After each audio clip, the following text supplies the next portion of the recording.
Hello friend, welcome back to my channel Susmita's diary. বন্ধুরা, আমরা এখন রেডি হয়ে গেছি, দিয়ে আমরা এখন বেরিয়ে পড়ছি।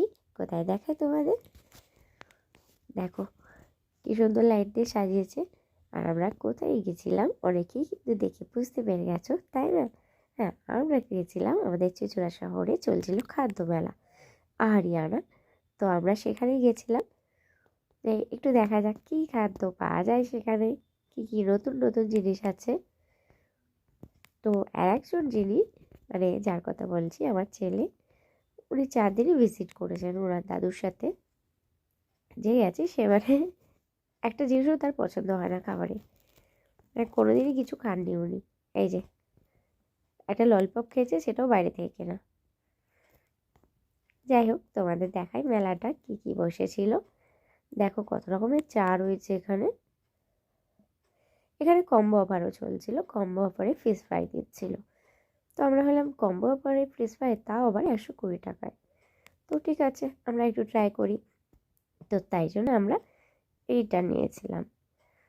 তো প্রথমে তো ভীষণ ইন্টারেস্টে, হ্যাঁ ফিশ ফ্রাই খাচ্ছি। তো ব্যাস, তারপরে একটুখানি মুখে দেওয়ার পর টেস্ট মানে এতটাই বাজে লাগলো বলার মতো নয়। সবার বাজে নাও লাগতে পারে, আমাদের বাজে লেগেছে, কারণ মনে হচ্ছিলো যেন ফিশ ফ্রাইটা ভেটকি মাছের নয়, হয়তো রুই বা অন্য কিছু মাছ দিয়ে করেছে। ঠিক আমাদের পছন্দ হয়নি, তাও যেটুকু পেয়েছি প্রথম হয়তো না বুঝতে পারলাম, লাস্টের দিকে বোঝা গেছিলো। এইটা ছিল কৃষ্ণনগরের সরপুরিয়া ও সরভাজা। এখানে একটা ক্ষীরের পাটিসাপটা পাওয়া যাচ্ছিলো, ভীষণ সুন্দর খেতে ছিল। মানে ওই 3 দিনই আমরা খেয়েছি ওটা। এখান থেকে আচার নিয়ে যাওয়া হয়েছিল তেঁতুলের, সেটাও কিন্তু খুব ভালো ছিল। তো ওখান থেকে ফিশ ফ্রাইটা খেয়ে না মুখটা একদম মানে বাংলার 5 হয়ে গেছিলো আমার মুখটা।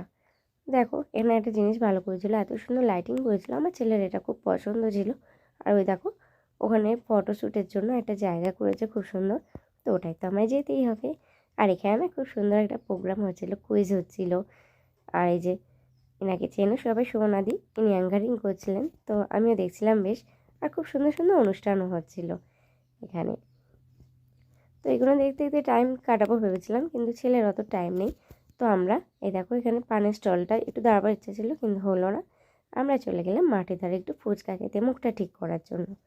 এই ফুচকাওয়ালার কাছ থেকে না আমি সেই কলেজে পড়ার সময় থেকে ফুচকা খাই। তো ওই জন্য মাঠের ধারে গেলে এখনও যাই ওনার কাছে ফুচকা খেতে। তো বন্ধুরা, ব্লগটা কেমন লাগলো জানিও। ভালো লাগলে একটা লাইক দিও, আর চ্যানেলটা সাবস্ক্রাইব না করা থাকলে একটু সাবস্ক্রাইব করে দিও প্লিজ। সেদিনকে কিছু ফটোশ্যুট করেছিল, সেগুলোই তোমাদের সাথে তুলে ধরলাম।